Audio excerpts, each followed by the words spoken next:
பார்த்தால் தினதோறும் நான் ரசூலுல்லாஹி சுன்னாவுக்கு எவ்வளவு அசிங்கத்தையும் எவ்வளவு கேலி கிண்டலையும் செய்து கொண்டிருக்கிறேன். ரசூலுல்லாஹ் சொன்னாங்க, தாடி வைக்கிற எனக்கு பிடிக்காது, அந்த சஹாபைய பார்க்கவில்லை. ஆனா இன்னைக்கு பல பேர் தைரியமாக ரசூலுல்லாஹி சுன்னாவை வெட்டி கொண்டு இந்த உலகத்தில் வாழ்ந்து கொண்டிருக்கிறார்கள்.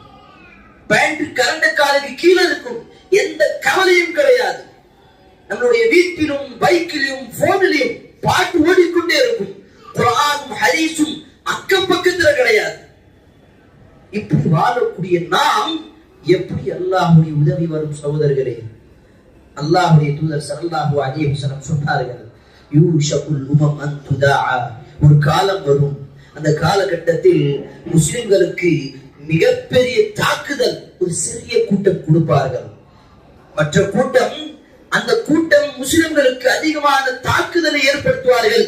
எப்படி தெரியுமா? அல்லாஹ்வுடைய தூதர் உதாரணமாக சொன்னார்கள், ஒரு பசி பட்டினியோடு இருக்கக்கூடிய ஒரு நாய் தன்னுடைய தட்டில எப்படி பாய்கிறதோ அதே போலதான் அன்னைக்கு வாழக்கூடிய அந்த முஸ்லிம் சமூகத்துக்கு அவ்வளவு தாக்குதலை அந்த மக்கள் ஏற்படுத்துவார்கள். அந்த சஹாபாக்கள் கேட்டார்கள், யா ரசூலல்லாஹ், பல் அன்தும் நஹ்னு கலீல், நாங்கள் குறைவாக இருப்போமா? அல்லாஹ்வுடைய தூதர் சொன்னார்கள், லா பல் அன்தும் கஸீர், நீங்க எண்ணிக்கையில குறைவா இருக்க மாட்டீங்க, நீங்க தான் எண்ணிக்கையை அவர்களை விட மிகவும் அதிகமாக இருப்பீர்கள். ஆனால் உங்களுடைய உள்ளத்தில் வஹன் என்ற நோய் வந்துவிடும்.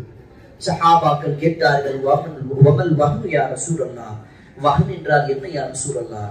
அல்லாஹ்வுடைய தூதர் சொன்னார்கள், ஹுப்புத் துன்யா வ கராஹியத்துல் மௌத், இந்த உலகத்துடைய பாசம், அன்பு, இந்த உலகத்துடைய அவ்வளவு பிரியம், வ கராஹியத்துல் மௌத், மௌத்தை விட்டு விரண்டு ஓடக்கூடிய, மௌத்தை வெறுக்கக்கூடிய மக்களாக முஸ்லிமாக இருப்பார்கள். இன்னைக்கு நம்ம அப்படிதான் இருக்கிறோம். தனியா யோசிச்சு பாருங்க, என்னைக்காவது நான் மௌத்த பயப்படாம இருந்திருக்கிறேனா? தினதோறும் மௌத்துக்கு பயந்து கொண்டுதான் இன்றைக்கு முஸ்லிம்கள் வாழ்ந்து கொண்டிருக்கிறார்கள். தினதோறும் உலகத்துடைய ஆசையோடு தான் இன்னைக்கு வாழ்ந்து கொண்டிருக்கிறார்கள். ஆமாவா இல்லையா?